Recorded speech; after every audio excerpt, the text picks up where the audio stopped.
বলছি চাল আছে? মুদিখানা দোকানে চাল থাকবে না? কত নেবে আর কি চাল লাগবে বলো? হ্যাঁ, এক কাজ করো, স্বর্ণ চাল আছে? হ্যাঁ আছে। কত করে কেজি নিচ্ছ? স্বর্ণ চাল 40 টাকা কেজি। বাবা, 40 টাকা? এর থেকে কম দামে কিছু চাল আছে? খুদ চাল, খুদ চাল। তোমরা তো শুনেছি মিনিকেট চাল খাও, তাহলে খুদ চালের খোঁজ করছো কেন? এই খুদ চালের ভালো খিচুড়ি হয়, তুমি জানো না গো। আছে কি তোমার দোকানে? না না, খুদ চাল নেই। তাহলে তুমি এক কাজ করো, ওই স্বর্ণ চালটাই দাও। 35 টাকা কিলো নাও, 1 কেজি দাও। 35 টাকা হবে না, তবে তোমার জন্য 38 টাকা কেজি করে দিচ্ছি। দেবো কি 1 কেজি? তাই দাও, আর কি করা যাবে। ঠিক আছে।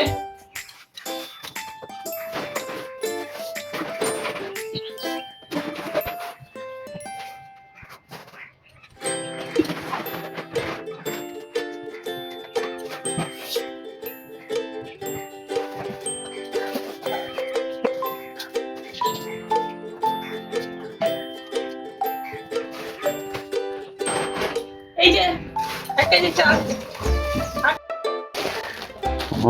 তুমি একটা কাজ করো তো, এটা 500 করে দু জায়গায় করে দাও না। ও 500 করে দিতে হবে? ঠিক আছে।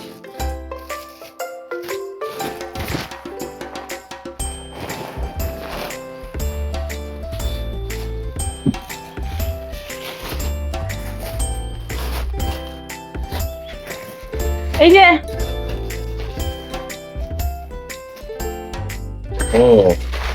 ঠিক আছে, এই দুটো 250 করে করে দাও দেখিনি। আমার কি কোনো কাজকর্ম নেই? 1 কেজি চাল নিলে তুই বলে 500 করে দিতে, আমি 500 করে দিলাম। আবার বলছো 250 করে দিতে, আমি পারবো না। ঠিক আছে, অত রাগ করো না। এক কাজ করো, তুমি আর দুটো চিকচিকি দিয়ে দাও, আমি 250 করে করে নিচ্ছি। আচ্ছা ঠিক আছে।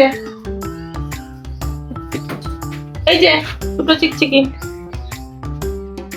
ঠিক আছে, না না 40 টাকা নাও, 2 টাকা ফেরত দাও।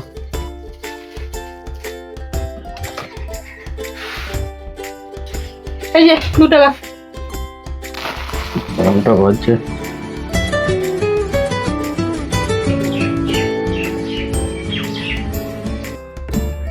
হ্যাঁ হ্যালো, হ্যাঁ হ্যাঁ ঠিক আছে, আপনি সন্ধ্যাবেলায় আসুন। হ্যাঁ, 1 কুইন্টাল চিকচিকি রেডি করা আছে। হ্যাঁ, বলছি তোমার তো কোনো জায়গায় দোকান তো দেখিনি, তাহলে চিকচিকি ডেলিভারি কিভাবে দেবে? আরে দোকান থেকে কি করবে, এটাই আমার ব্যবসা। এই যে তোমার কাছে 1 কেজি চাল নিলাম, চালটা বাড়িতে কাজে লেগে যাবে, আর চিকচিকি গোটা আমার জমা হয়ে যাবে। আমাদের এরিয়াতে এইরকম 1000 পিস দোকান আছে। প্রত্যেকটা দোকানে সারাদিনে যদি 10টা 15টা করে দোকান আমি বিক্রি করি, আর এরকম করে 1 কেজি চাল হোক, চিনি হোক, ডাল হোক, যা হোক নিয়ে 4 ভাগ 5 ভাগ করে যদি নিই, তাহলে বুঝতে পারছো যে একদিনে কতগুলো চিকচিকি জমা হয়ে যাচ্ছে, সপ্তাহে কত জমা হয়ে যাচ্ছে, মাসে কত জমা হয়ে যাচ্ছে। সেইটা আবার আমার ফ্রিতে ব্যবসা হয়ে যাচ্ছে। বুঝতে পারলে কিছু? কি সাংঘাতিক লোক রে বাবা, লোকের পয়সায় ফ্রিতে ব্যবসা করে নিচ্ছে। এরাই পারবে ব্যবসা করতে।